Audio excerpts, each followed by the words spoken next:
अभी मागोग देश के गोग की ओर करके मागोग देश का, मागोग बोलो तो कई देशों को कहा गया, वो एक क्या बनेगा, एक इकट्ठा होकर गोग की ओर गोग को पैदा करेगा कि एक मेन आदमी तो गोग है, और वो जैसा बोलेगा उस पर चढ़ाई करेगा। किसको?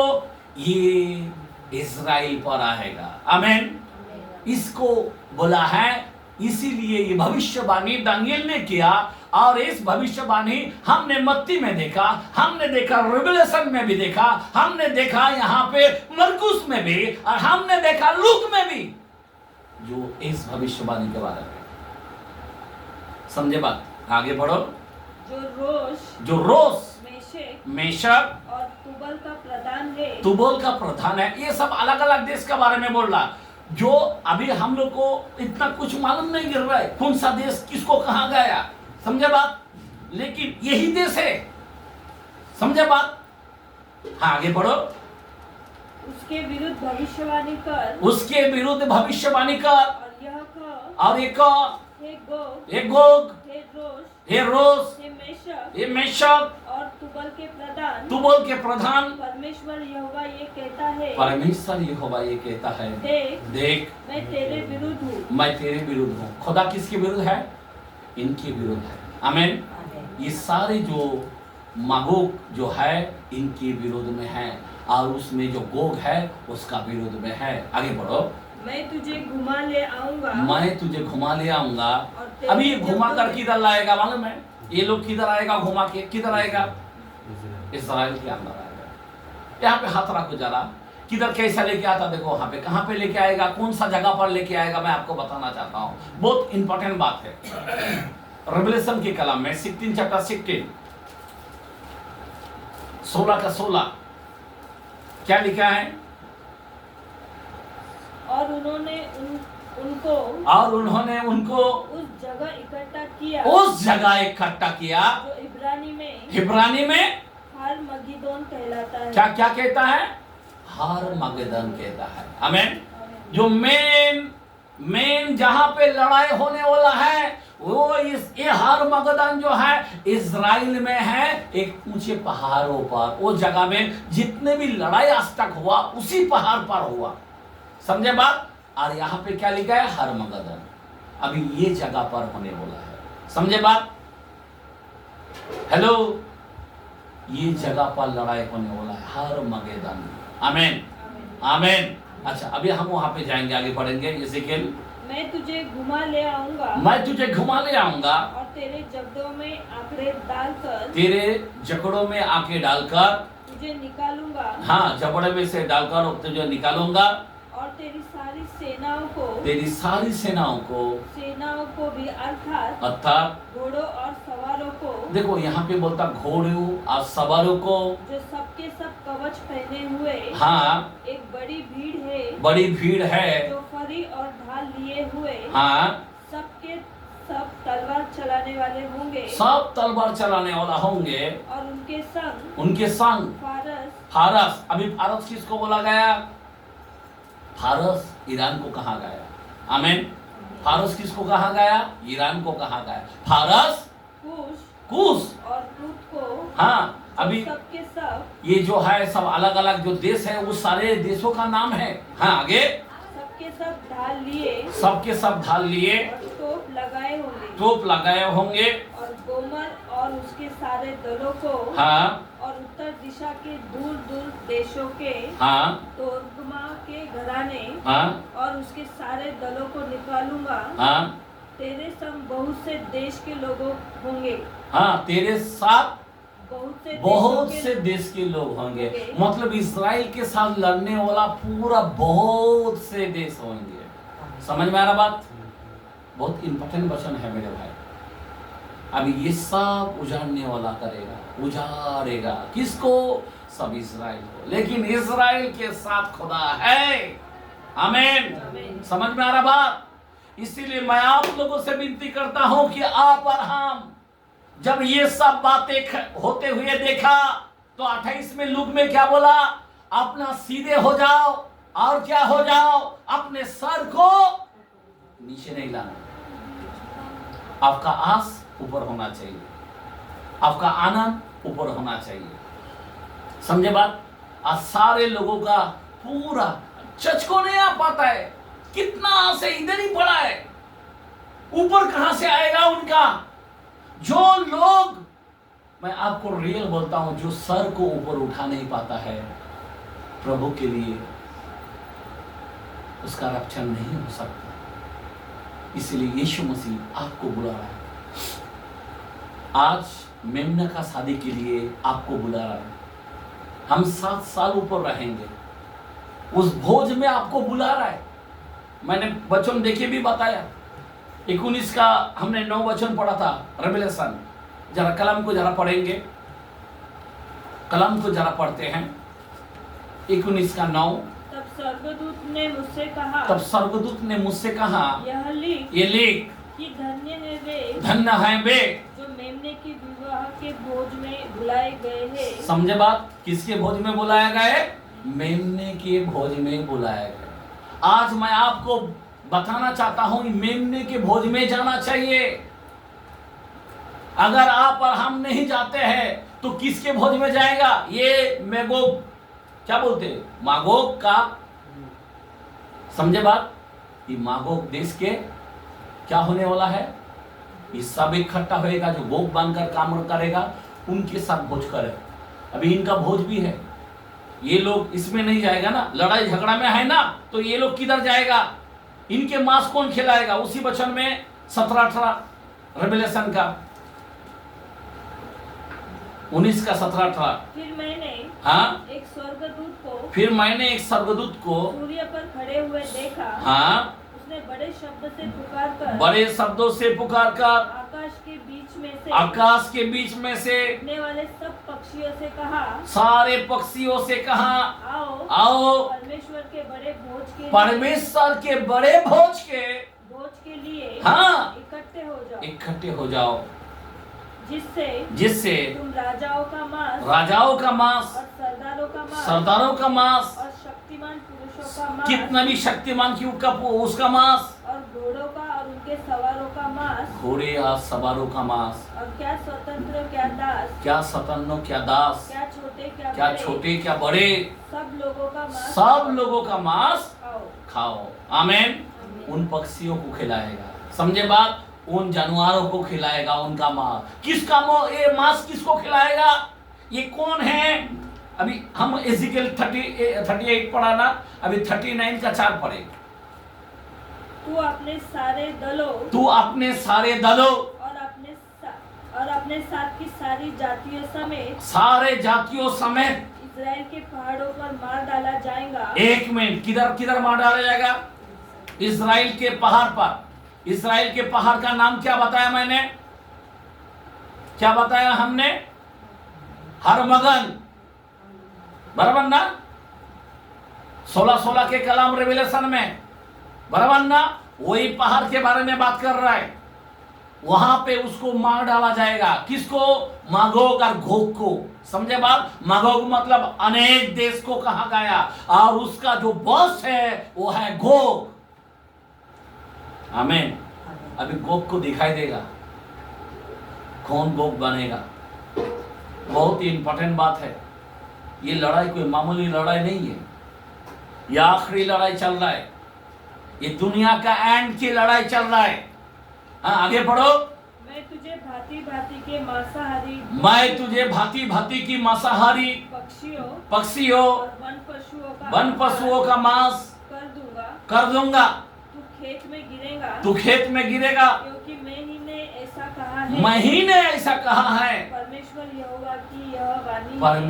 यहोवा का ये वाणी है। देखा, उनको खिला देगा। ये सारे गोग मागोग, सारे जो लोग आएगा उनको खिलाएगा, उनको यीशु मार डालेगा। अभी क्या होने वाला है?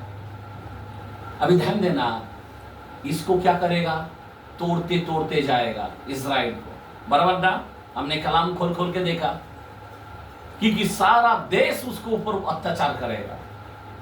सारा देश एक छोटा सा देश है। हमारे पूना शहर बहुत बड़ा देश है। समझे बात? ये पूना शहर एक राज्य, ये बहुत बड़ा है। सोच सकते हो वो कितना छोटा सा देश है और पूरा दुनिया का सेंटर में है वो देश। और वो देश इतना आशीर्वादित है, यहाँ का गाय अगर दूध देता है 5 लीटर देता रहेगा, कितना 2 लीटर कितना देता दूध? हाँ, अगर यहाँ पे 2 लीटर देगा तो वहां पे 7 गुना देगा, 14 लीटर। अगर यहाँ पे कोई 5 लीटर देता है तो एक गाय 5 सत्ते 35 लीटर एक गाय देगा। यहाँ का फ्रूट जितना है वहां का कई 7 गुना ज्यादा है। एक खेत के अंदर अगर यहाँ पे 7 पोता मिलता है एक खेत में, वहां पे 7 49 पोता मिलेगा। इतने आशीष का जगह है। मैं क्या बताना चाहता हूं, मैं इजराइल ऐसा आशीष का देश है क्योंकि वो खुदा का घर है। और वही जगह में 2000 साल मतलब यीशु मसीह गया और वो 1000 साल आमीन हमको देने वाला है। 7 साल के बाद उसी जगह में हम आएंगे, 1000 साल राज करेंगे। आमीन, हालेलुया, हालेलुया। अभी ये सब जब करेगा, अभी ध्यान देना, जब इसको समाप्त करते जाएगा, जब इसको तोड़ते जाएगा सारे लोग, जब वो कमजोर गिरेगा ना, अब तब क्या करेगा? खाली पुकारेगा। किसको पुकारेगा? किसको पुकारेगा? हमारा खुदा कितना छटपटाता मालूम इजराइल का प्यार से, क्योंकि वो पत्नी है उसका और हम लोग दुल्हन है। आमीन, समझे बात? समझ में आ रहा बात? खुदा का पत्नी है वो। आप सोच सकते हो 1,44,000 लोग, कोई मूर्ति पूजा नहीं किया रहेगा, कोई गंदा काम नहीं किया है, बाइबल के अंदर जिक्र है, वो कोई मामूली लोग नहीं है। आप सोच सकते हो 2 सेवक आने वाला उनके लिए, हेलो, उनको प्रचार करने के लिए ये ऐसा फास्टर नहीं चलेगा उस टाइम में। ऐसे वैसे पास्टर को ऊपर रख देगा, उनके लिए खास पास्टर को भेजेगा। कौन? एलिया आएगा, कौन? मूसा आएगा। और उनको 3.5 साल, जैसा यीशु मसीह 3.5 साल प्रचार किया, वैसा ही वो दोनों जो अब देखते ना 17 के अंदर यूहन्ना को लेके गया, याकूब को लेके गया, पतरस को लेके गया, और यीशु मसीह को रूपांतर में क्या दिखाई दिया? ये लिया मूसा के साथ बात कर रहा, क्यों? आने के लिए। यीशु मसीह के साथ क्या बात करने की जरूरत है? यीशु मसीह हुक्म दे रहा है, तुझे अभी हमारी सेवा भी खत्म हो रहा है, अभी तेरी सेवा के समय में तुम दोनों जन जाना। यही बात। आमीन, समझ में आ रहा बात? दोनों जन बातें कर रहा था, तीनों जन मिलकर क्या बात कर रहा था कि यीशु मसीह उनको यही कहा, अंत के समय में तुम दोनों जन को जाना पड़ेगा। ऐसा ही उसको मालूम है, ऐसा मूसा को कब्र को छुपा दिया था, कोई लोगों ने उसको गाड़ा नहीं गया, खुदा ने गाड़ा। और उस बॉडी को लेके जब जा रहा था, और लूसी शैतान जो है वो वहां पे आ गया और बोला ये बॉडी मेरा है, इसने पाप किया, एक पाप किया। पर मिकाएल दूत ने उससे लड़ाई करके बोला परमेश्वर तुझे डांटे बोल के, और उसका बॉडी को लेके ऊपर गया। आमीन, आमीन। एक 9 यहूदा के अंदर लिखा है, हालेलुया। और वो 2 सेवक यहाँ पे आएगा, उन इस्राएल के लिए आएगा, उनको प्रचार करने के लिए आएगा। सारा दुनिया, जो कोई उस समय में 3.5 साल का प्रचार में जो कोई इस्राएल के बारे में जाएगा, एलिया और मूसा, वही सही जैसा मूसा ने हाथ उठाता था और आग बरसाता था, वो खून बनाता था पानी को, वही काम करेगा, लोगों को डराएगा। आमीन, आमीन। अपने मुंह की आग से उनको भस्म करेगा, जो विरोध में जाएगा अन्य जाति के लोग। पहली बात, उनको भी मौका मिलेगा प्रचार करने के लिए। ध्यान देना मेरे भाई, मेरे बहन, बहुत ही इंपॉर्टेंट वचन है। और वो दो जन 3.5 साल के बाद फिर उसको क्या करेगा? अथा कुंड में से निकलेगा। समझे बात? जो 9 में लिखा है रेवलेशन के अंदर। और वो उठकर क्या करेगा? ये दोनों जन को मार दिया जाएगा। मारने के बाद सारा दुनिया मिठाई बांटेगी, वाह अच्छा हो गया, मार गया, अच्छा हो गया, ये हो गया। सोचने की बात है। मिठाई बांटेगी और उसके बाद आप यकीन नहीं मानेंगे, फिर जब वो जिंदा खुदा ऊपर आवाज देगा, दोनों जो जिंदा होकर ऊपर आएगा, सारा दुनिया कांपेगी। और उसके बाद काम हो जाने के बाद फिर शैतान बहुत जोर से काम करेगा, टेबल सिक्स ये वो हैन तैन क्या नहीं करेगा, लेकिन खुदा का जो विपत्ति है किससे घिरेगा लोगों को ऊपर, खुदा भी हिलाएगा। आमीन। खुदा पूरा सबको हिला देगा। आमीन, हालेलुया। पूरा दुनिया को हिला डालेगा। क्या क्या विपत्ति है मैंने बताया, 21 विपत्ति किसको बोलता है, लेकिन क्या होने वाला है, ये सारी विपत्ति इस संसार पर गिरेगा। इसीलिए आप और हमको कैसा होना चाहिए, मैं आज आपको वार्निंग देता हूं, अपना सर ऊपर उठाओ और अपने आप को सीधा हो जाओ। अगर आप सीधा नहीं होता, वही सही टेढ़ा मेरा अपना जीवन है, तो आपके लिए ये गोग और अमोग के बीच में जाना पड़ेगा। उनके साथ आपको मार डालेगा, पक्षियों को खिलाएगा, उसमें आप उसके अंदर में चला जाएंगे। मैं चाहता हूं कि उस भोज में जाए जो मेमना का भोज है। आमीन। और जो सीधा होगा और जो अपना सर को उठाएगा प्रभु की तरफ, आज पूरी तरह से फिरेगा, वो बच जाएगा। नहीं तो उनका बचना मुश्किल है, इस सारे महाकलश के विपत्तियों में जाएगा। अभी ध्यान देना, ये टूटते टूटते क्या होगा इसका हाल, टूटते टूटते बराबर ना। देखते हैं होशिया के कलाम में, होशिया 5 चैप्टर 15 वचन को देखते हैं, क्या लिखा है होशिया के कलाम में 5 का 15। हाँ पढ़ो। दानियल के बाद होशिया आता, फरसो। जब तक वे अपने को अपराधी मानकर मेरे दर्शन के खोजी न होंगे। एक मिनट, यहाँ पे खुदा बोलता है जब तक वो अपने आप को अपराधी नहीं मानता है कि मैंने भूल किया है, और जब तक वो मन नहीं फिराते। कौन मन नहीं फिराएगा, कौन इनको क्यों कुचलाएगा, इनको क्यों, क्योंकि जब तक वो पश्चाताप नहीं करेगा। हाँ आगे, तब तक मैं अपने स्थान को ना लौटूंगा। खुदा बोलता तब तक नहीं आएगा। ये जब तक पश्चाताप नहीं करेगा, जब तक इस्राएल यीशु को नहीं पुकारेगा, यीशु को मसीहा नहीं मानेगा, तब तक वो नहीं आएगा मसीहा। और जब ऐसा विपत्ति होगा, सब उस पर चढ़ाई करेगा, और तब क्या होगा, तब मसीहा को याद करेगा कि तू मेरा मसीहा है, मुझे बचा। आमीन। और आगे, और जब वे संकट में पड़ेंगे, जब वे संकट में पड़ेंगे, तब जान लगाकर मुझे ढूंढेंगे।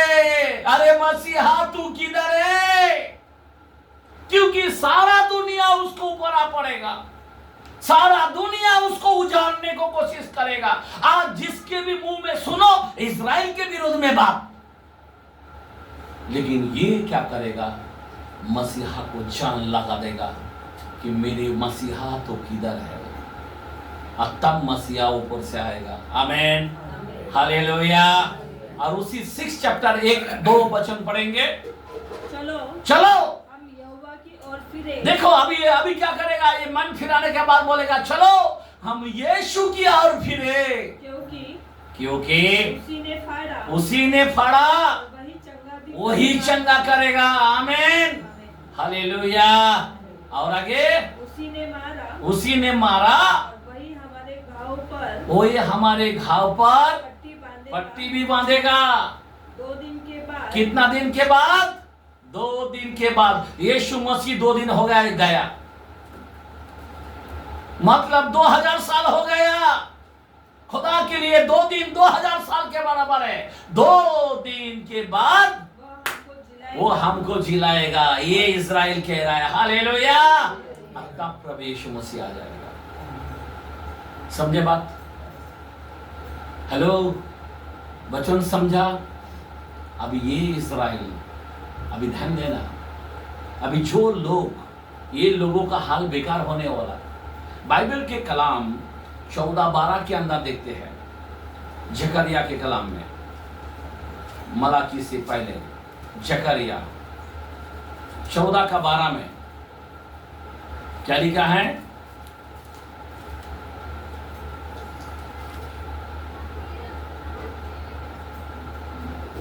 हाँ 14:12, जितने जातियों ने यरूशलेम से युद्ध किया है, यरूशलेम से युद्ध किया, जितने जातियों ने यरूशलेम से युद्ध किया। मैं बोलता हूं जितने भी देश अगर यरूशलेम से लड़ाई किया तो उन सबों को यहोवा ऐसी मार से मारेगा, यहोवा ऐसी मार से मारेगा कि खड़े खड़े उनका मांस सड़ जाएगा, उसका मांस सड़ा देगा। आमीन। खड़े खड़े मांस ऑटोमेटिक पिघल जाएगा, और उसकी आंखें अपने गोलकों में सड़ जाएंगी। आंखें क्या होगा? सड़ जाएगी, गोले निकल कर सड़ जाएगी, और उसकी जीभ उनके मुंह में सड़ जाएगी, उसके मुंह में सड़ जाएगा। आमीन। उसका जीभ मुंह में, जीभ के अंदर, मुंह के अंदर जीभ है ना, वो जीभ अंदर का अंदर सड़ जाएगा। जितने लोग उससे लड़ाई कर रहा है, ये चेतावनी है, ये बाइबल का कलाम। काश अगर वो लोग पढ़ते हैं, काश कोई अगर बाइबल पढ़ता है, वो इस्राएल के नाथ में नहीं जाएगा। आमीन। इस्राएल को कभी गलत नहीं बोल पाएगा। जो गलत बोलने वाला, उसका जीभ अंदर का अंदर सड़ जाएगा, उसके आंख पिघल जाएगा, उसके मांस खड़े खड़े ऑटोमेटिक निकल जाएगा, पूरा बर्बाद कर देगा खुदा। हमारा खुदा इस्राएल का खुदा है। इसीलिए बोला है, जो अब्राहम से आशीष दो तो आशीष मिलेगा, जो उसको कसेगा मैं उसको श्राप दूंगा। आमीन। वचन कभी खाली नहीं जाता, वो वचन जब मैं जाता है तो काम करके आता है। आमीन। ऐसा आप 55:11 में बोला ना, मेरा वचन जाएगा काम करके आएगा, ऐसा ही नहीं लटेगा। ये वचन जो है ये ऐसा ही नहीं लटेगा, जो बोला है वही होने वाला है। बाइबल 24:35 में मत्ती में बोलता है, आसमान जमीन टल जाएगा, मेरा वचन कभी नहीं टलेगा। कलाम क्या है? सब कुछ टलते हुए दिखाई देगा पर वचन नहीं टलेगा। उसका जो शब्द है कभी नहीं टलेगा, और ये शब्द है जो कोई उसके विरोध में जाएगा, कौन सा भी देश अगर उसके विरोध में जाएगा, उसका प्रॉब्लम हाई उस पर आ जाएगा, श्राप उन पर आ जाएगा।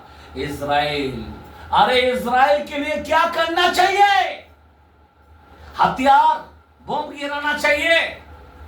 क्या चाहिए? आज लोग क्या क्या परमाणु बम बन रहा इजराइल को उड़ाने के लिए। अरे मेरे भाई, गलत। उसके बारे में आंख लगाना तुम्हारा गलत। हमारा जो खुदा है वो इजराइल का खुदा है। आमीन। आमीन। हालेलुया। हम क्या बोलते हैं? अब्राहम, इसहाक, याकूब के खुदा, मतलब इजराइल के खुदा बोलते हैं हम। सोचने की बातें हैं। आज सारे देश, मैं बहुत हैप्पी हूँ हमारे देश के लिए, हमारे देश के गवर्नमेंट इजराइल के साथ है। आमीन। आइए हम ताली करें मारेंगे। आमीन। कितनी बड़ी बात है। आज जो कोई इजराइल का दुश्मन मानता है, उनके जीवन में बर्बादी। अगर इंडिया में भी कई लोगों को देख रहा हो, सारे इस्लाम लोगों को भी देख रहा हो, सब विरोध में कुछ लोगों को देख रहा हो, सभी नहीं, आमीन, कि वो इजराइल का खिलाफ बात कर रहा है। मेरे को बहुत बुरा लग रहा है। आमीन। कि कलाम अगर जानेगा तो क्या, इनके हाल क्या होने वाला है। ये मागोग देश बन रहा है, पूरा मागोग एक क्या बोलते हैं गठबंधन बन रहा है, इकट्ठा हो रहा, सब देश मिलकर 21 देश मिलकर एक गठबंधन बन रहा है, और उसमें से एक व्यक्ति बनेगा, वो है गोग। लेकिन ये सारे लोगों को उसके अंदर इजराइल के उन पहाड़ों पे यीशु मसीह न्याय करने को आ रहा है। हम भी 7 साल के बाद आएंगे, तब तक तो हम निकल जाएंगे अभी। आमीन। आमीन। इसीलिए मैं आप लोगों से रिक्वेस्ट करता हूं, विनती करता हूं, सीधा हो जाओ। कोई लोग सीधा नहीं है। आज भी लोग सीधा नहीं है, उनके चाल चलन में सीधा नहीं है। आज भी अपना सर ऊपर नहीं उठाया, इधर का उधर का, इधर का उधर का ध्यान है। इसीलिए खुदा भी वार्निंग देता है गुप्त आगमन के लिए, जब ऐसा होगा तब तुम्हारा छुटकारा होगा, नहीं तो नहीं होगा, खुला बोल दिया। इसलिए सावधान हो। बहुत ही इंपॉर्टेंट वचन है मेरे भाई। उनका हल क्या होने वाला है? उसका जीव अपने अंदर ही सड़ जाएगा। आज बड़े बड़े मुंह खोलना, सड़ जाएगा उनका मुंह। ये खुदा का श्राप है। खुदा ये वचन के द्वारा से श्राप दिखाई दे रहा है। आज जो लोग इस्राएल के बारे में बात कर रहा है, उसका मुंह एक दिन जीव अंदर के अंदर सड़ने वाला है। उसका आग पिघल कर गोला निकल जाएगा, उसका मांस पूरा पिघल जाएगा। ये श्राप है। इसीलिए आप सोच सकते हो, अरे बालाम नबी, बिलाम जितने बार उसको श्राप देने को गया, मुंह से आशीष निकला, उसको श्राप दे नहीं पाया। सोचने की बातें हैं। वो कितना पवित्र वो नगर है, पवित्र लोग है। उसको श्राप देने को गया, लेकिन मुंह से आशीष निकला। यहां तक वो बालाम जो राजा था, वो बोलने लगा, अरे मैंने तेरे को इतना कुछ दिया, तू वहां पे जाके क्या कर रहा? 7 बार जाके आशीष दे के आ रहा। मैं तेरे को खजाना दिया, ये दिया, वो दिया, अब तू जाके क्या कर रहा? श्राप दे नहीं पा रहा, आशीष दे के आ रहा। बोला मेरी जबान ही उल्टा हो रहा है, जैसा देने को जा रहा, बोलने को जा रहा, आशीष निकल रहा है। ये इज़राइल इतना आशीष का जगह है। आमीन। वो जगह को आशीष देना सीखो। आमीन। वो जगह को लिए प्रार्थना किया करो। आमीन। हालेलुया। वो जगह को कभी भूल चूक से भी वो ऐसा है वैसा है भूलो मत, सड़ जाएगा आपका जीव। इज़राइल गलती किया, इज़राइल ये किया, अरे कुछ भी चीज बोलो मत, इज़राइल के लिए दुआ करो। आमीन। मैं इज़राइल के साथ हूँ। आमीन। Hallelujah, hallelujah, hallelujah. क्योंकि इज़राइल का विनती खुदा सुनता है, इज़राइल का परमेश्वर है वो। आमीन। हालेलुया। एक आखिरी कलाम देकर मैं बंद करना चाहता हूँ। भजन संहिता के कलाम में 137 चैप्टर 5-6 137 वचन 137 का 5-6 साम्स, स्तोत्र संहिता, भजन संहिता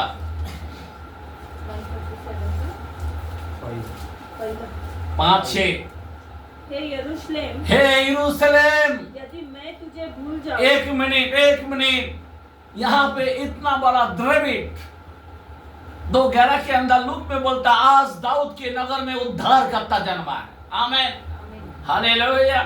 और यहाँ पे द्रविड क्या बोलता है? हे यरूशलेम, मैं तुझे अगर भूल जाऊं तो मेरा दाहिना हाथ सूख जाए। क्या बोलता? अपने आप ये हाथ सूख जाए बोलता। अगर मैं यरूशलेम को कभी भूला ना तो मेरा हाथ सूख जाए, मतलब मैं शापित हूं। मेरा हाथ काम ना करे। यरूशलेम के लिए बोल रहा है एक राजा जो द्रविड है। आमीन। हालेलुया। जिसने दानव को मारा, आमीन, गलियत को मारा, आमीन, हालेलुया। जिसका द्वारे से, सुलेमान के द्वारे से मंदिर बनाया गया, वो यरूशलेम। क्या बात है। जिसको बोला ये मेरे मन के जैसा है, दाऊद मेरे मन के जैसा है। और वो दाऊद कहता है, अगर मैं यरूशलेम के लिए क्या करूं? अगर यरूशलेम के लिए यदि मैं भूल जाऊं तो मेरा दाहिना हाथ सूख जाए। ये हाथ सूख जाए। यदि हाथ बोलो तो क्या है? उसके कामों को, उसके सामर्थ्यों को। समझे बात? हाथ बोलो तो क्या है? सामर्थ, उसका पावर को कहां गया? कलम में लिखना दाहिना हाथ। दाहिना हाथ का मतलब क्या? सामर्थ, पावर। मतलब मेरा पावर खत्म हो जाए अगर यरूशलेम के लिए अगर मैं ध्यान नहीं दिया तो। आगे बढ़ो। यदि मैं तुझे स्मरण न रखूं, यदि अगर मैं याद ना करूं, स्मरण ना करूं यरूशलेम के लिए, यदि मैं यरूशलेम को अपने सब आनंद से श्रेष्ठ ना जानूं, आमेन आमेन। तो मैं श्रेष्ठ मतलब क्या है? अपने बच्चे से भी यरूशलेम को श्रेष्ठ जानना है, अपने पत्नी से भी, अपना पति से भी श्रेष्ठ जानना है, अपना सोना दाग दागिना से भी, अपना प्रॉपर्टी से भी, अपने गाड़ी घोड़ा से भी अपना श्रेष्ठ जानना तो यरूशलेम को जानना चाहिए। आज तुम्हारे मन में ये श्रेष्ठ बातें हैं तुम्हारे अंदर? आज उसके लिए नहीं तो खाली सीरियल देखते ही जा रहा है पागल की तरह। यरूशलेम के बारे में देखो ना क्या हो रहा है, आप दुआ करो, आप देखो, आप दुआ करो। Amen hallelujah. समझ में आ रहा बात? आज क्या लग रहा है बच्चे लोगों को? वही दिखा रहा है, दिखाओ ना जरा, नहीं तो जाएगा सब तालू सब पिघल के, सब जाएगा मागो गोग के पीछे, सब बर्बाद हो जाएगा, सारे महाकलश में चला जाएगा, पूरा जिंदगी बर्बाद हो जाएगा, पक्षी आके खा जाएगा उनको, मांस खा जाएगा उनकी। श्रेष्ठ जानना है आपको यरूशलेम के बारे में। आमीन हालेलुया। अगर मैं टीवी देखता हूं तो यरूशलेम पहला देखूंगा, क्या न्यूज बोलता है। आमीन हालेलुया। क्या शहर को देखता हूं, न्यूज के अंदर अभी बता रहा है, क्या खुशनसीब है हम। अभी यरूशलेम तो हम कभी गया नहीं है, लेकिन यरूशलेम की जगह को आज हम देख रहे हैं टीवी में। वाओ वाओ आमीन। खुदा उस जगह को सेफ हो, खुदा उस जगह को आशीषित हो। आमीन। अरे दुआ करो। आमीन। खुदा हमारे भाइयों को बचाव कर। कुछ लोगों को देखा वो अंडरग्राउंड के अंदर जो छुपे हैं बैठे हैं, वो लोग सब मिलकर क्या खुशी आनंद से गाना गा रहा है, प्रभु का महिमा कर रहा है, देख के एकदम अच्छा लगा। आमीन। बाकी लोग इधर देखा तो कितना मेल मिला, सब डर के मारे सब छुपा हुआ है ना, ये सब बम बिम गिर रहा तो वो लोग महिमा कर रहा है, प्रभु की महिमा कर रहा है, गाना गा रहा है। वो लोग को डर नहीं है। कितने बार झेला वो लोगों ने, हाँ कितने बार झेला। हिटलर आया, 60 लाख लोगों को मारा हिटलर ने। कितना लाख? 60 लाख।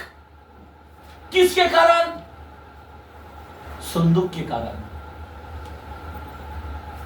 खुदा का उपस्थिति किधर है, किधर है, किधर है? नहीं है, मारा।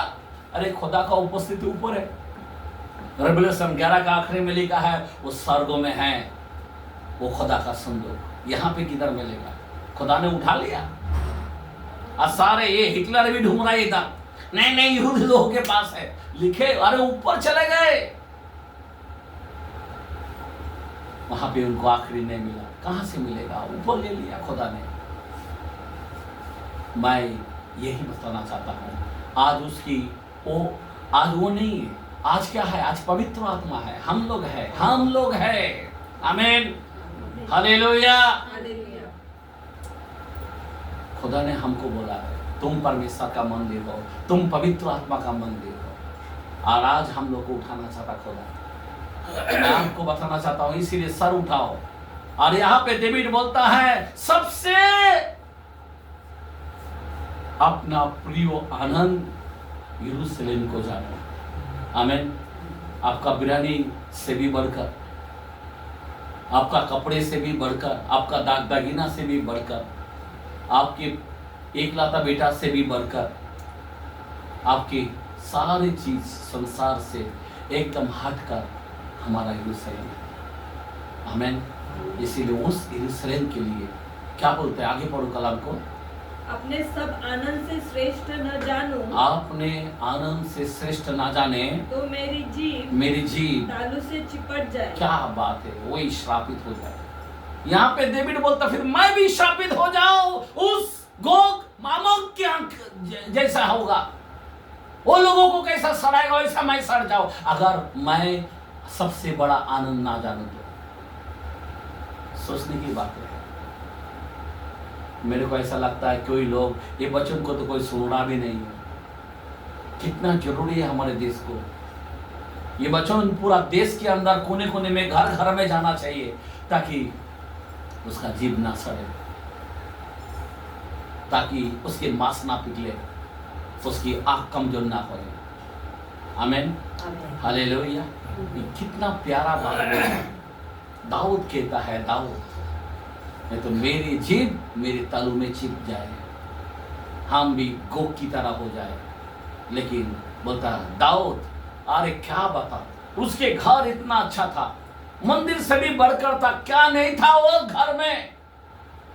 लेकिन बोलता मैं प्रभु के घर में जाने के बाद मैं आनंदित होऊंगा। आमीन। 112 में बोलता है मैं प्रभु के घर में आनंदित होऊंगा, अपने घर में, वो यरूशलेम के अंदर आनंदित होऊंगा। जो वहां का आनंद है दुनिया में किधर का आनंद नहीं है।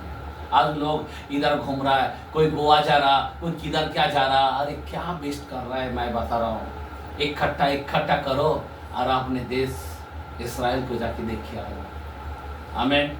जितने लोग वहां पे गए, बाइबल बोलता जो लोगों का पांव उस देश में गया, उसके पांव गिरा और उसके देश में बारिश आएगा। क्या आएगा? आशीष। और जो उस देश में नहीं गया, उस देश में क्या आएगा? अकाल आएगा। आज हम देख रहे हैं ना, बाकी लोगों का क्या बर्बाद हो रहा है, शापित हो रहा है, जो लोग नहीं जा रहे। आज कई देश के अंदर इजराइल जाएगा ना तो दूसरा इस्लाम कंट्री में नहीं जा सकता, ऐसा भी है, स्टैम्प मारा है। कितना बेकार बात है, इसीलिए उधर कोई जाता नहीं इजराइल में। कितना भूल करके बैठा है, अरे हट गया बोलने का, मेरा इजराइल महान है। आमीन, हालेलुया। वो देश में हमको 1000 साल का जीवन है हमारे। आमीन। मनुष्य जातियों का 1000 साल, वहां पे वो देश ऐसा बनेगा, आप सोच सकते हो वो क्या भारी देश होगा। 2400 किलोमीटर, 2500 के किलोमीटर के आसपास। यहां से मानो कि कलकत्ता इतना दूर वो घर बना के लेके आ रहा है। वो 2400 इतना लंबाई और 2400 चौड़ाई और 2400 ऊंचाई। और वहां पे दरवाजा नहीं है, फाटक है। फाटक में प्लेन जाता है, फाटक में रेलगाड़ी जाता है, फाटक में हाथी जाएगा, बराबर ना, ट्रक जाएगा, बड़े बड़े बस जाएगा। एक फाटक हीरे का है, एक फाटक नीलम का, एक फाटक रूबी का है, एक फाटक पन्ना का है, एक फाटक मोती का, ऐसे 12 रत्नों का।